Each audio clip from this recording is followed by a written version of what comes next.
MM ரயில் news viewers அனைவருக்கும் வணக்கம். ரயிலில் ஜன்னல் சீட்டில் உட்காந்துட்டு ட்ராவல் பண்ணணும்னு ஆசைப்படுறவங்களாம் இனிமேல் வேண்டான்னு சொல்லுவான் போல் இருக்கு. இனிமேல் ஜன்னல் ஓரத்தில் உட்காந்துட்டு வேடிக்கை பார்ப்ப அப்படிங்கிற மாதிரி ஒரு காரியத்தை பண்ணி விட்டானுவோ சில காலி பயலுவோ.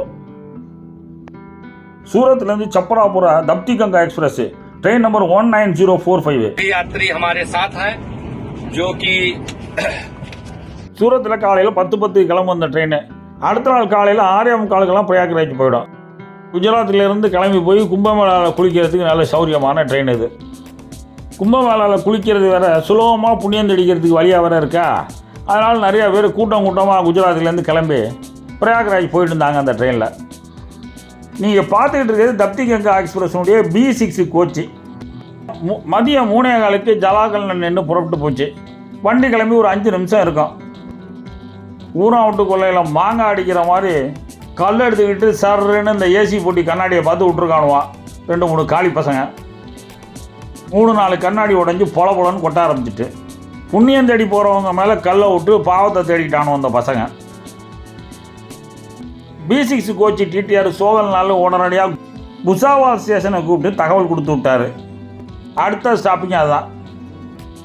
சாயந்தரம் 4 மணிக்கு புசாவால் போய் சேர்ந்துச்சு. RPF 2 பேர் வண்டியில் ஏறி பாசஞ்சர்களை விசாரிச்சுட்டு போனாங்க. நீங்கள் யாராவது பார்த்தீங்களா, பசங்க எப்படி இருப்பானுவோ என்ன ஏதுன்னு கேட்டுட்டு போனாங்க. TTRனும் ரிட்டனாக ஒரு கம்ப்ளைண்ட் கொடுத்துட்டாரு. அவர் டியூட்டியை அவர் பார்த்துட்டாரு. ட்ரெயினில் வந்த ஒரு அக்கப்போர் பார்ட்டி இப்போ இந்த பாசஞ்சர்கள்ட்ட எல்லாம் பேட்டி எடுத்து அதை ட்விட்டரில் போட்டு விட்டான். கும்பமேளா செல்லும் பயணிகள் தாக்கப்பட்டார்கள்னு ஒரு டைட்டில் வேறு அதுக்கு கொடுத்து விட்டான்.